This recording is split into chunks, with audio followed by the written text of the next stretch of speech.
여기 모인 여러분들을 주님의 이름으로 축복합니다. 우리 함께 사도신경으로 우리의 신앙을 고백하시겠습니다.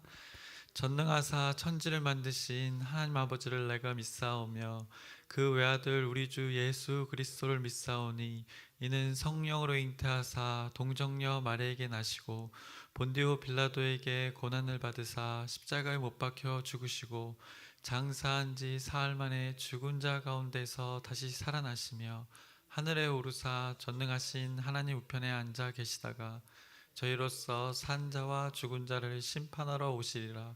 성령을 믿사오며 거룩한 교회와 성도가 서로 교통하는 것과 죄를 사하여 주시는 것과 몸이 다시 사는 것과 영원히 사는 것을 믿사옵나이다. 아멘. 하나님 아버지, 오늘도 새 생명 새날 주심을 감사합니다. 우리가 세상 속으로 오늘 나아갑니다. 먼저 하나님 말씀을 붙들고 나아가길 원합니다. 그 세상은 교묘하게 하나님의 말씀을 왜곡하여서 우리에게 다가옵니다. 그 가운데 하나님의 말씀이 바로 기준이 서서 그 세상의 가치관이 아닌 하나님의 가치관으로 우리가 세상 속에서 살아가게 해주시옵소서. 그래서 우리가 주어진 그 일터, 가정, 우리가 어디에 있든지 그 하나님 말씀 안에서 그 주님의 말씀하신 길 위에 걸어가게 해주시옵소서. 예수님의 이름으로 기도드렸사옵나이다. 아멘. 함께 찬송가 412장 찬양하시겠습니다.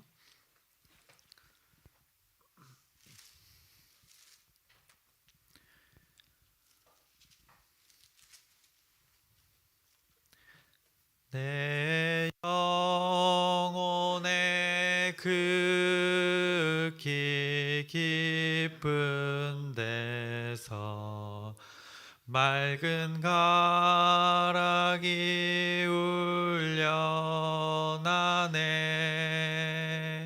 하늘 곡조가 언제나 흘러나와 내 영혼을 고이 싸네. 평화 평화로다. 하늘 위에서 내려오네. 그 사랑의 물결이 영원토록 내 영혼을 덮으소서. 4절입니다. 이 땅 위에 이 땅 위에 험한 길 가는 동안 참된 평화가 어디 있나. 우리 모두 다 예수를 친구 삼아 참 평화를 누리겠네.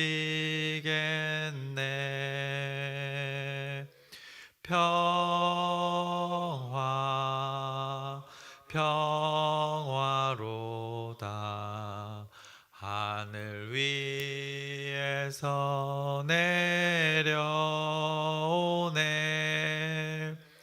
그 사랑의 물결이 영원토록 내 영혼을 덮으소서. 아멘. 오늘 함께 나누실 말씀은 사무엘상 2장 12절부터 마지막 절 36절까지의 말씀입니다. 2장 12절부터 36절까지의 말씀인데 우리 함께 읽기는 35절 우리 한 절 우리 함께 읽겠습니다. 2장 35절의 말씀입니다. 함께 읽겠습니다. 내가 나를 위하여 충실한 제사장을 일으키리니 그 사람은 내 마음 내 뜻대로 행할 것이라. 내가 그를 위하여 견고한 집을 세우리니 그가 나의 기름 부음을 받은 자 앞에서 영구히 행하리라. 아멘. 이제 2장의 그 11절 이후에 12절부터의 말씀을 나누겠습니다. 그래서 어제는 이제 한나의 신앙 고백을 우리가 나누었습니다. 그녀가 하나님 찬양을 멋지게 하는 것을 우리가 목격했습니다. 한나는 자신의 삶 가운데 그 다양한 하나님을 만났음을 고백했습니다. 그것을 그 영광의 노래로 고백했습니다. 2장 1절에 여호와로 말미암아 여호와로 말미암아 주의 구원으로 말미암아 이렇게 강조하면서 자신의 삶에 누가 그 주관자가 되는지를 그녀가 고백했습니다. 그래서 2절 그 상반절을 2장 2절의 상반절을 보시면 주밖에 다른 이가 없습니다라고 이렇게 고백했습니다. 그리고 2절 하반절을 보시면 주밖에 다른 이가 우리 하나님 같은 반석도 없으십니다라고 이렇게 고백합니다. 이어서 3절에서 5절까지는 여호와는 그 지식의 하나님이라고 그녀가 고백했습니다. 그리고 6절부터 8절까지는 여호와는 모든 것의 그 근원 되신 분, 그 생명을 주관하시는 그 분을 고백했습니다. 그리고 9절부터 10절은 여호와를 의지하는 그 신실한 자들, 그 거룩한 주의 백성들을 인도하시고 지키시고 보호하시는 그 하나님, 그녀가 경험했던 그 하나님을 고백했습니다. 자신이 실제 삶에서 경험한 그 전심의 고백을 2장 어제 앞부분에서 우리가 나누었습니다. 우리도 이런 하나님을 과거에 한 번쯤 경험했기에 여기에 지금 우리가 자리하고 있다고 어제 잠깐 나누었습니다. 그런데 그 하나님을 지금도 현재 관계하며 만나고 있는가 우리가 질문해 봤습니다. 그래서 오늘 우리의 삶에 이런 하나님을 만나면서 이런 다양한 하나님과의 교제의 삶이 존재하는가 이렇게 우리 스스로에게 질문해 보았습니다. 그래서 오늘 그 이후에 12절부터의 말씀을 나눌 건데 이제 성경책의 그 소제목들을 보시면 대략적으로 어떤 내용이 나타날지 아주 단번에 이해하기 쉬우실 것입니다. 그래서 이제 엘리의 아들들이 등장합니다. 시작부터 오늘 이렇게 말씀합니다. 2장 12절의 말씀입니다. 엘리의 아들들은 행실이 나빠 여호와를 알지 못하더라라고 이렇게 말씀합니다. 오늘 나눌 내용의 핵심을 한 구절에 다 말해버립니다. 그들의 행실이 나빴습니다. 왜냐? 여호와를 알지 못했기 때문입니다. 기가 막히죠. 제사장들의 아들이고 제사장의 그 아들들이고 제사장이면서 하나님의 그 성막에서 일을 하면서 그의 삶이 어떻게 보면 온통 하나님과 관계된 삶이어야 하는데 하나님을 알지 못했다고 이렇게 기가 막힌 성경에 증언을 합니다. 그런데 이것이 실상임을 오늘 본문이 말씀하고 있는 것입니다. 이어서 13절에서 14절을 보시면 그 제사장들이 백성에게 행하는 관습은 이러하니 곧 어떤 사람이 제사를 드리고 그 고기를 삶을 때에 제사장의 사환 그 종이 이 손에 3살 갈고리를 가지고 와서 그것으로 냄비에나 솥에나 큰 솥에나 가마에 찔러 넣어 갈고리에 걸려 나오는 것은 제사장이 자기 것으로 가지되 실로에서 그곳에 온 모든 이스라엘 백성에게 이스라엘 사람에게 이같이 할 뿐 아니라라고 이렇게 고백하고 있습니다. 3살 갈고리 그러니까 삼지창 큰 포크였겠죠. 그것을 고기를 건지려고 사용했다고 합니다.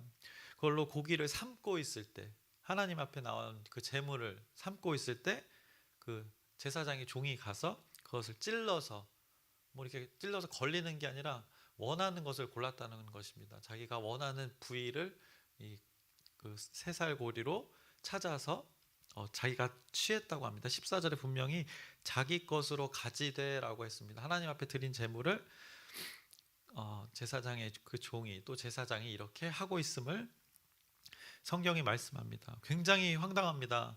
여러분들은 그 구약의 제사의 그 방법들을 잘 아실 것입니다. 제사 드리는 순서와 드려진 제물을 어떻게 나누는지도 잘 아실 것입니다.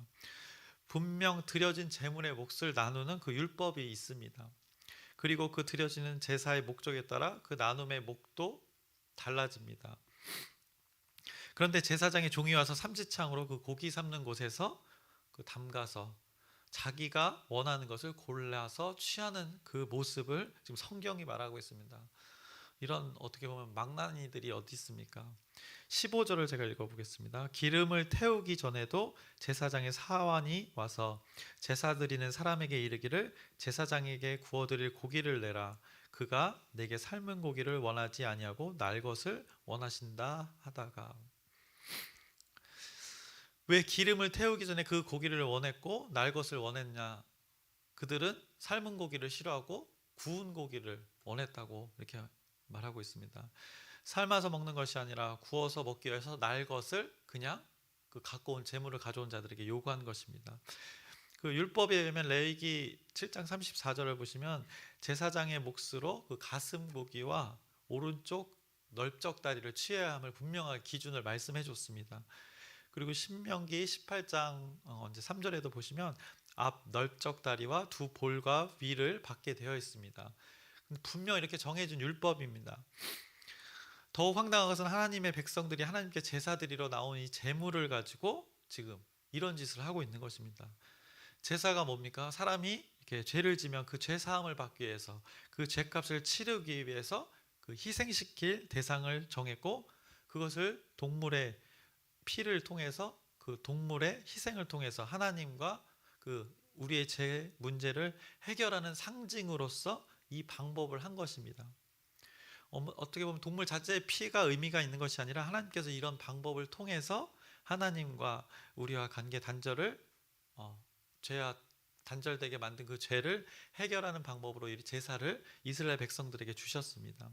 그 죄를 용서하시는 방법으로 지금 동물의 희생을 통한 제사의 방법을 알려주신 것인데, 그 가져온 제물을 가지고 하나님과의 그 죄값을 대속하는 그 방법을 가지고 이 제사장이 중간에서 가로채고 있는 것입니다. 이어서 이제 16절의 말씀이 나옵니다. 그 사람이 이르기를 반드시 먼저 기름을 태운 후에 내 마음에 원하는 대로 가지라 하면 그가 말하기를 아니라 지금 내게 내라 그렇지 아니하면 내가 억지로 빼앗으리라 하였으니 라고 말씀합니다. 어떤 신실한 자가 그들에게 이야기합니다. 절차대로 해라, 이게 뭐냐. 그런데 듣질 않습니다. 오히려 강제로 그렇게 뺏고 협박까지 하고 있는 것입니다. 이것을 전문 용어로 사꾼이라고 합니다. 그래서 지금 이게 얼마나 심각한 일이냐면, 예수님이 오셔서 십자가의 죽으심으로 모든 사람을 위한 그 제사를 단번에 드리셨습니다. 예수님의 그 피 흘리심, 하나님의 그 피를 통해서 모든 사람의 죄값을 치르십니다.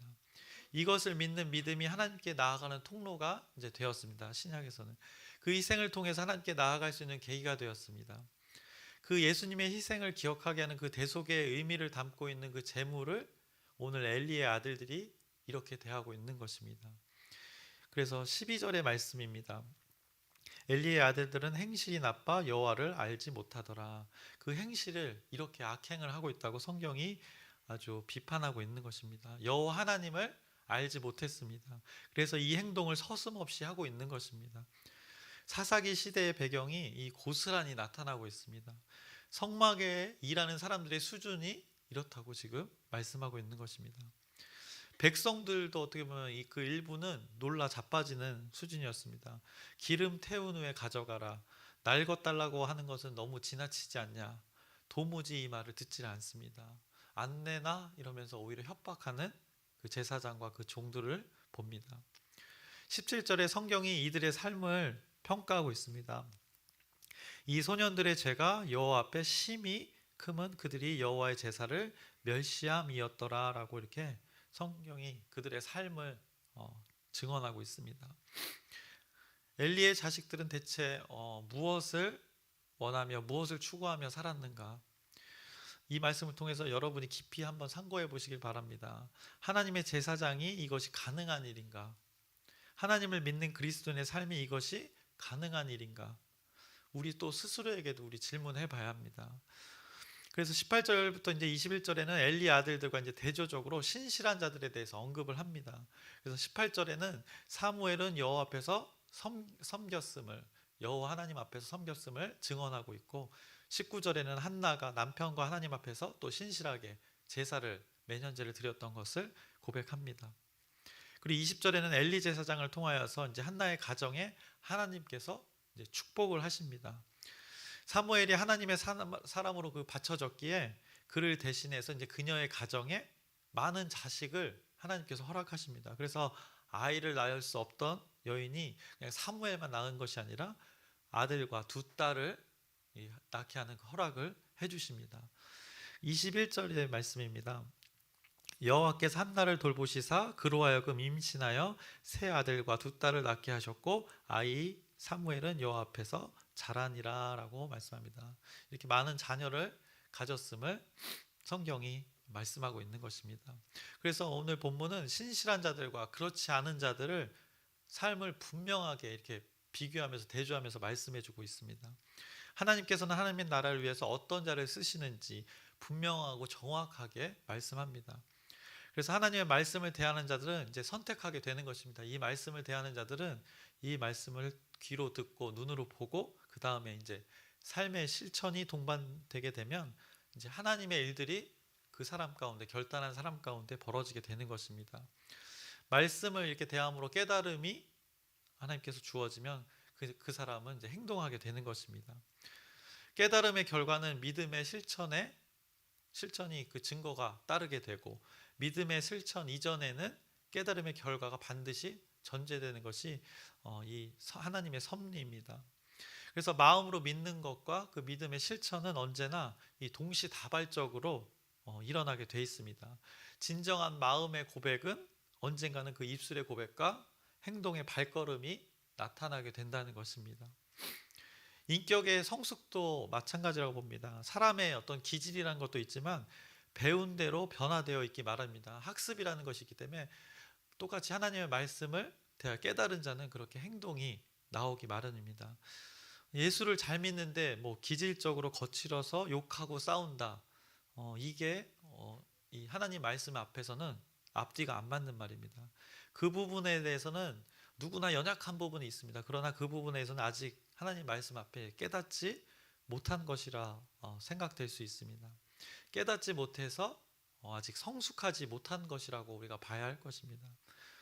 그래서 예수는 믿으나 아직 단단한 것을 먹을 수 없는 상태로 봐야 됩니다. 저와 여러분 가운데 그런 연약한 부분이 누구나 다 있습니다. 그래서 상담에서도 전문 용어로 이 성인 아이라는 용어가 있습니다. 몸이 크고 나이는 먹고 몸은 어른이 되었으나 이제 행동이나 태도가 아직 어린아이 같은 부분이 있는 것입니다.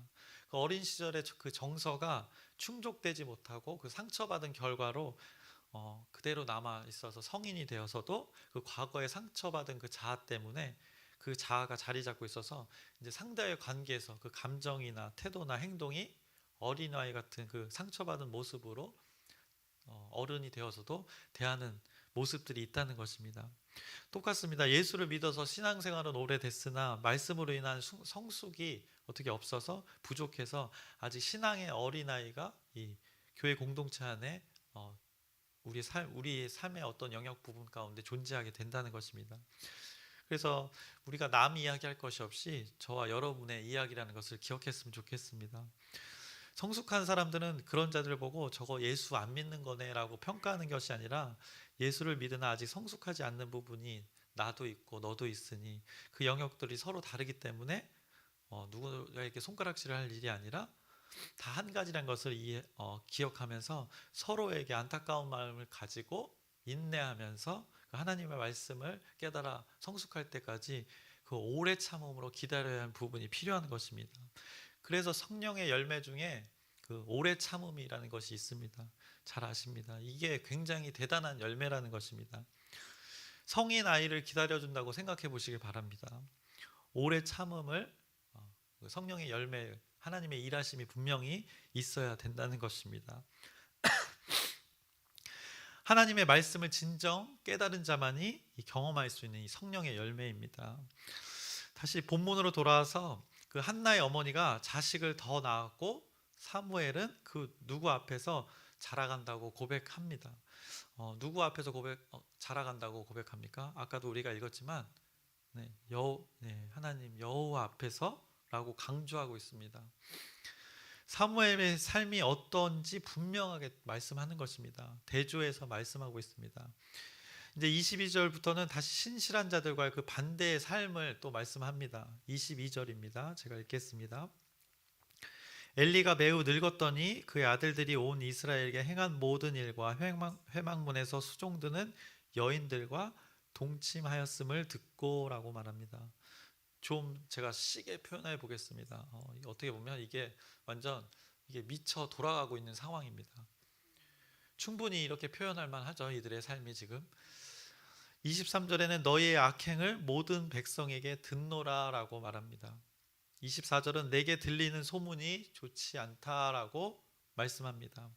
온 이스라엘의 그들의 악행이 드러났음을 지금 성경이 증언하고 있는 것입니다. 그들의 악행이 너무나도 심각하고 온 이스라엘에 소문이 났다는 것을 말씀합니다. 사람이 사람에게 잘못하면 하나님께서 그 사이에서 중재하시나 사람이 하나님께 잘못하면 누가 중재하냐 이렇게 엘리가 아들을 걱정하며 충고합니다. 그러나 그 아들들은 듣지를 않는 것입니다. 그 결과 25절 그 하반절에 이렇게 말씀합니다. 이는 여호와께서 그들을 죽이기로 뜻하였음이더라. 어떻게 보면 3절의 그 말씀, 2장 3절의 말씀이 성취되는 것입니다. 여호와는 지식의 하나님이시라 행동을 달아보시느니라. 하나님의 말씀이 하나도 떨어지지 않고 다 성취되는 것입니다. 그래서 홈리와 비느하스의 그 행동의 결과가 저울질을 당해서 죽음에 이르게 됨을 말씀합니다. 굉장히 무서운 말씀입니다. 하나님의 심판이 그들에게 임한 것입니다. 반면 사무엘의 삶은 어떻게 전개됩니까? 이제 26절을 제가 읽겠습니다. 아이 사무엘이 점점 자라매 여호와와 사람들에게 은총을 더욱 받더라라고 이렇게 말씀합니다. 이 구절 신약에서 누구의 모습이 떠오릅니까? 네, 예수님의 그 어린 시절이 떠오릅니다. 누가복음 2장 52절에 예수는 지혜와 키가 자라가며 하나님과 사람에게 더욱 사랑스러워 가셨다라는 이 고백. 어떻게 보면 사무엘 말씀을 이 구약 그때는 구약 성경을 다 봤으니까 이 말씀을 인용해서 표현한 것 같습니다. 그 정도로 사무엘의 삶이 얼마나 신실했는지를 대변해 주는 것입니다. 이렇게 하나님께 은총을 받는 자가 있는가 하면 저주와 심판을 받는 자가 있다는 것을 성경이 말씀합니다. 그래서 하나님께는 분명하게 말씀하십니다. 신실한 자와 그렇지 않은 자들에 대해서 말씀합니다. 그리고 29절부터 30절까지 제가 읽겠습니다. 너희는 어찌하여 내가 내 처소에서 명령한 내 재물과 예물을 밟으며 내 아들들을 나보다 더 중히 여겨 내 백성 이스라엘이 드리는 가장 좋은 것으로 너희들을 살지게 하느냐. 그러므로 이스라엘의 하나님 나 여호와가 말하노라. 내가 전에 내 집과 내 조상의 집이 내 앞에서 영원히 행하리라 하였으나 이제 나 여호와가 말하느니 결단코 그렇게 하지 아니하리라. 나를 존중히 여기는 자를 내가 존중히 여기고 나를 멸시하는 자를 내가 경멸하리라 라고 이렇게 선포합니다. 하나님을 존중히 여기는 자는 존중히 여기고 하나님을 멸시하는 자는 경멸하리라 라고 선언하십니다. 선포하십니다. 이 말씀을 잘 기억하시길 바랍니다. 하나님을 멸시한 자들이 그 경멸받음을 이 31절에 말씀합니다. 보라 내가 내 팔과 내 조상의 집 팔을 끊어 내 집에 노인이 하나도 없게 하는 날이 이를지라 라고 말씀합니다. 팔은 그런 어떤 힘이나 권세를 뜻합니다. 그래서 그들의 힘과 권세가 사라지게 됨을 말씀합니다. 노인이 하나도 없다는 것은 이제 그 집의 가문이 끊긴다는 것입니다. 그래서 나중에 그 대제사장직의 그 엘리 계열의 제사장이 이어지지 못하고 이제 엘르아살의 대제사장직이 이어지는 것을 그 변화도 지금 어떻게 보면 이 복선으로 말씀하는 것입니다. 32절에 모든 사람이 복받은 은혜 가운데 너희들만큼은 제외될 것이라고 말씀합니다. 그리고 33절부터 제가 34절까지 또 읽겠습니다. 내 제단에서 내가 끊어버리지 아니할 내 사람이 내 눈을 쇠잔하게 하고 내 마음을 슬프게 할 것이요 내 집에서 출산되는 모든 자가 젊어서 죽으리라. 내 두 아들 홈니와 비느하스가 한 날에 죽으리니 그 둘이 당할 그 일이 내게 표징이 되리라 라고 말씀합니다. 그리고 36절도 또 읽겠습니다. 그리고 내 집에 남은 사람이 각기 와서 은 한 조각과 떡 한 덩이를 위하여 그에게 엎드려 이르되 청하노니 내게 제사장의 직분 하나를 맡겨 내게 떡 조각을 먹게 하소서 하리라 하셨다 하니라. 비참한 상황이 벌어지는 것입니다. 엘리의 후손들이 그 굶주림을 면하기 위해서 자기들에게 그 제사장직을 맡겨달라고 백성들 앞에서 이제 구걸하는 그 비참한 상태에 이를 것을 성경이 말씀하고 있는 것입니다. 하나님의 심판이 이른 자들의 삶이 이렇게 된다는 것을 분명하게 말씀합니다. 신실한 자들과 그렇지 않은 자들의 삶을 오늘 잘 나타내고 있습니다. 여러분에게 자유의지를 주셨습니다. 하나님께서는 어떻게 살아야 하는지 매뉴얼까지 다 주셨습니다. 이제 여러분의 몫을 주어준 것입니다. 이제 여러분이 선택하시고 그것 가운데 누리시면 되는 것입니다.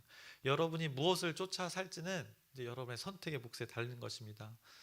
잘 선택해야 되겠죠. 이제 하나님께서 신실한 계획을 세우셨습니다. 그리고 신실한 자를 기다리셨고 그 계획에 반응한 자가 있었으니 오늘 본문에는 그 사무엘이 있었고 한나가 있었습니다. 그 시작을 한나가 기도로 시작하였습니다. 이 어두움 시대에 신실한 자가 나타난 것입니다. 그 하나님의 계획이 하나하나 이루어져 가기 시작합니다. 그리고 오늘 읽었던 그 35절의 말씀입니다. 내가 나를 위하여 충실한 제사장을 일으키리니 그 사람은 내 마음 내 뜻대로 행할 것이라. 내가 그를 위하여 견고한 집을 세우리니 그가 나의 기름 부음을 받은 자 앞에서 영구히 행하리라 라고 말씀합니다. 35절에 그 사람이 여러분 한 사람 한 사람이 되기를 소망합니다. 내 마음 내 뜻대로 행할 것이라고 하나님께서 그 사람을 그렇게 사용할 것이라고 선포했습니다. 우리의 신실하고 진실한 그 결심과 결단과 그 열심 가운데 하나님의 열심이 시작됨을 말씀합니다. 내가 그를 위하여 견고한 집을 세우신다고 합니다. 결국 그 여기서 말한 그가 사무엘이 되는 것이고 후에 예수 그리스도가 되는 것이고 그 예수 그리스도를 머리로 주인으로 모신 우리가 되는 것입니다. 그래서 여러분에게 제가 질문을 하나 할 텐데 아멘으로 하나님께 응답하시길 바랍니다.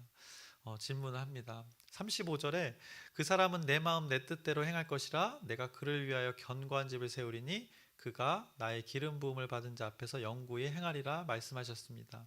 이 하나님의 놀라운 계획과 일하심에 참 그리스도인으로서 참 신앙인으로서 계속해서 여러분이 동참하시겠습니까? 아멘. 하나님의 놀라운 일들이 오늘 결단하고 결심한 자들 가운데 함께 하시기를 주님의 이름으로 축원합니다. 기도하겠습니다. 하나님 아버지, 오늘 하나님 말씀 앞에 그 신실한 자들과 그렇지 않은 자들을 말씀하셨습니다. 우리에게 주어진 목 가운데 하나님 말씀대로 선택하길 원합니다. 하나님이 함께 하신다는 그 말씀을 의지하면서 그 신실함으로 우리가 반응하길 원합니다. 우리의 결단과 결심 가운데 그 하나님의 신실한 계획을 이뤄가 주시옵소서. 우리를 도구로 사용하여 주시옵소서. 예수님의 이름으로 기도드렸사옵나이다. 아멘. 하늘에 계신 우리 아버지여, 이름이 거룩히 여김을 받으시오며 나라의 마옵시며 뜻이 하늘에서 이루어진 것 같이 땅에서도 이루어지이다. 오늘날 우리에게 일용할 양식을 주옵시고 우리가 우리에게 죄진 자를 사하여 준 것 같이 우리의 죄를 사하여 주옵시고 우리를 시험에 들게 하지 마옵시며 다만 악에서 구하옵소서. 나라와 권세와 영광이 아버지께 영원히 있사옵나이다. 아멘. 우리 기도 제목 나누겠습니다. 주일에 이제 공동체 대회와 광명시 연합 집회가 있습니다. 이를 위해서 좋은 하나님의 은혜의 시간 되기를 여러분의 기도 부탁드립니다. 그리고 목요 전도와 열린 전도, 어제도 말씀드렸지만 우리에게 주어진 그 사명입니다. 특권입니다. 잘 감당할 수 있도록 여러분의 중보기도 부탁드립니다. 그리고 계속해서 하는 기도입니다. 수험생들과 아픈 자들을 위해서 기도합니다. 여러분의 중보기도가 꼭 필요합니다. 기도를 통해서 그 하나님의 뜻이 이루어질 수 있도록 여러분의 기도 부탁드립니다. 그리고 오늘 말씀을 기억하면서 그 한나의 가정처럼 또 사무엘처럼 신실한 자의 삶을 살아가기를 결단하면서 하나님의 뜻대로 이루어지길 기대하면서 우리 주여 크게 한번 부르짖고 함께 기도하시겠습니다.